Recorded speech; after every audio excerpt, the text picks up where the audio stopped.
গঙ্গার জলই খাওয়া হচ্ছে, গঙ্গার জলেই হোটেলের রান্না।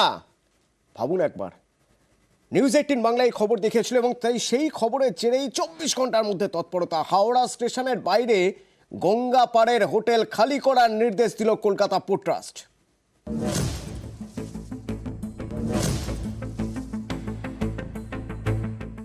হাওড়া স্টেশনের পাশেই গঙ্গা।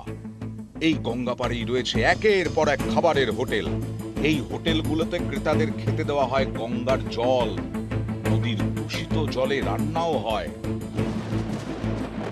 বৃহস্পতিবার এই খবর দেখায় নিউজ 18 বাংলা।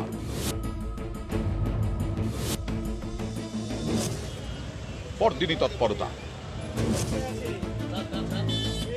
শুক্রবার এলাকায় যান কলকাতা পোর্ট ট্রাস্টের আধিকারিক। সঙ্গে ছিলেন হাওড়া পুলিশের আধিকারিক এবং হাওড়া পুরসভার ইঞ্জিনিয়ার। গঙ্গাপাড়ের হোটেলগুলি ফাঁকা করার নির্দেশ দেন পোর্ট ট্রাস্টের আধিকারিক। এর জন্য বেঁধে দেন সময়।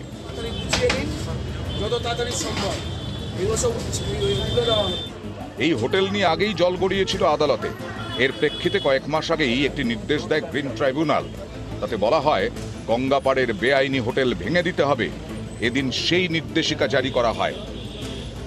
নির্দেশ দেওয়া হলো যে হোটেলগুলো ইলিগালি বসে আছে পোর্টের জায়গায় তাদেরকে উঠে যেতে বলা হলো। পুলিশ প্রশাসন ছিলেন, এইচএমসি ছিল, পোর্টের লোকজনও ছিলেন। তারা সব ইলিগালি পোর্টের জায়গা বসে আছে, গঙ্গা পলিউশন করছে। তো আইনতভাবে যেটা যেটা করা দরকার সেটা আমরা করছি। অ্যাজ আর্লি অ্যাজ পসিবল এটাকে আমরা উচ্ছেদ করার চেষ্টা করছি। হাওড়ায় গঙ্গাপাড়ের এই হোটেলগুলি থেকে পাইপ গেছে গঙ্গায়। পাম্পের সাহায্যে তোলা হচ্ছে গঙ্গার জল। ভাটার সময় ড্রাম ড্রাম জল পৌঁছে যায় হোটেলে। হোটেলগুলোতে পুরসভার জলের সংযোগ নেই, তাই এভাবেই গঙ্গার জলে পরিশুদ্ধ না করেই তা দিয়ে রান্না হচ্ছে। গঙ্গার জল তোলার পর রাখা হয় বড় ড্রামে, তারপর সেই জলে মেশানো হয় ফিটকিরি, যাতে জলের ঘোলাটে ভাব কেটে যায়। নিউজ 18 বাংলার এই খবর দেখানোর পরেই শুরু তৎপরতা।